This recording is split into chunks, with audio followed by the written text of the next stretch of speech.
पैदावार को बढ़ा देने वाला क्या कहलाता है? उर्वरक। अगर नेचुरल खाद का यूज होता है तो उसे हम लोग कहते हैं ऑर्गेनिक खाद, जैसे गोबर से बनने वाला वर्मी कंपोस्ट, ये सब चीजें। लेकिन अगर आर्टिफिशियल यूरिया, पोटास ये सब डाल रहे हैं तो इनऑर्गेनिक। अच्छा होता है ऑर्गेनिक और नुकसान करता है इनऑर्गेनिक। तो उर्वरक क्या होते हैं भैया? फसलों में अच्छे विकास के लिए, पोषक तत्वों को देने के लिए किसका प्रयोग करते हैं? उर्वरक। उर्वरक में हाइड्रोजन चाहिए, कार्बन, ऑक्सीजन, मैग्नीज, ये सब चीजों की जरूरत होती है।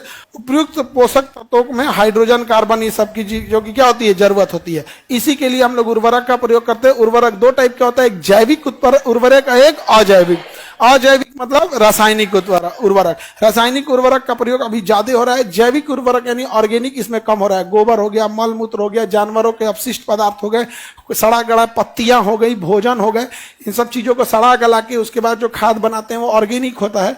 लेकिन अगर हम लोग रेडीमेड दुकान से उठा के ला देते हैं, यूरिया उठा लाए, डीएपी उठा ले आए, सुपर फास्फेट उठा लाए, single super phosphate, double super phosphate, triple, जो भी लेके आए, ये सब क्या होते हैं? सब इनऑर्गेनिक होते हैं सब। तो ये नुकसान करते हैं। अजैविक या रासायनिक प्रकार, विभिन्न प्रकार के रासायनिक खनिजों से बनाया जाता है। रासायनिक उर्वरक जैव उर्वरक की अपेक्षा अधिक शीघ्रता से क्या करते हैं? गलते हैं और काम करते हैं। लेकिन एक आगे समय जाने के बाद ये क्या करते हैं? नुकसान करते हैं। तुरंत अगर आपको रिकवरी चाहिए तो क्या चाहिए? इनऑर्गेनिक। और देर में चाहिए तो ऑर्गेनिक। ऑर्गेनिक में थोड़ा पैदावार शुरुआत में कम होता है, लेकिन बाद में जाके क्या हो जाता है? ठीक हो जाता है।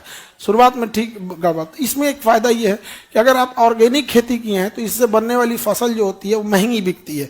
जैसे ऑर्गेनिक पपीता और इनऑर्गेनिक पपीता। तो ऑर्गेनिक अगर पपीता है, अगर उसको आपने रासायनिक खाद का प्रयोग नहीं किया है तो आपको ये महंगा बिकेगा। आजकल ना दिल्ली उल्ली में एक फैशन बन गया है, और अमीर लोग जो है अब तो पैसा खर्चा कर ही नहीं पा रहा है। कमाने को तो कमाया है, घर गाड़ी बंगला सब हो गया, अब क्या करे? अब कौन सी करे? एक की जगह 5 गो गाड़ी रख लिया है, और क्या करेगा भाई? अब नोट नहीं ना खाएगा, तब वो डिजाइन बना रहा है कि हमको ना ऑर्गेनिक खेती चाहिए। और ऑर्गेनिक खेती से बीमारी ही नहीं होती। जैसे आप खेत में डाल दिए यूरिया, जड़ उसको सोखा, पेड़ को दिया, पेड़ फल को दिया, फल चल गया पपीता में, आप खाइए पपीता, सारे विटामिन पपीता में। हाँ जाओ जाओ, यूरिया भी जा रहा है, जाओ खा जाओ आप। इसलिए देखो, हम खेत में डाल रहे हैं, अब पेड़ पौधे उसको फल में उठा के डाल दे रहे हैं। इसलिए आज देखिएगा, हर मोहल्ले में एगो पथरी का मरीज मिलेगा। हर मोहल्ले में एगो पथरी का मरीज मिलेगा तुम्हारे। ऐसा कोई गांव है जहां एगो पथरी का मरीज नहीं घूम रहा है? खूब पथरी का मरीज घूम रहा है। अब तो ऐसा ऐसा उर्वरक क्लासों में है, सब एक दूगो होगा। तो जो क्लास में होगा ना, अपना दवाई उवाई डेक्सोना देके रेडी रखना है, जिसको जो दवाई डॉक्टर बोला है। नहीं तो पथरी का दर्द उपटेगा ना तो बाप बाप चिल्लाएगा। बहुत भयानक दर्द होता है पथरी का। छोटा है तो थोड़ा सा नॉर्मल दर्द करेगा, बड़ा हो गया तो एकदम भयानक लेवल का दर्द करेगा, समझ में नहीं आएगा कि क्या हुआ है।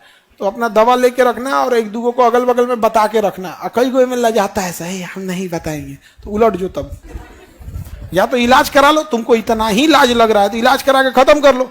जैसे हम लोग कह देंगे पथरी नहीं है तो भैया आप इलाज करा के खत्म कर लो। कौन सा बीमारी पाल के बड़ा करना है? आगे बढ़े। ऑर्गेनिक इनऑर्गेनिक समझ में आ रहा है?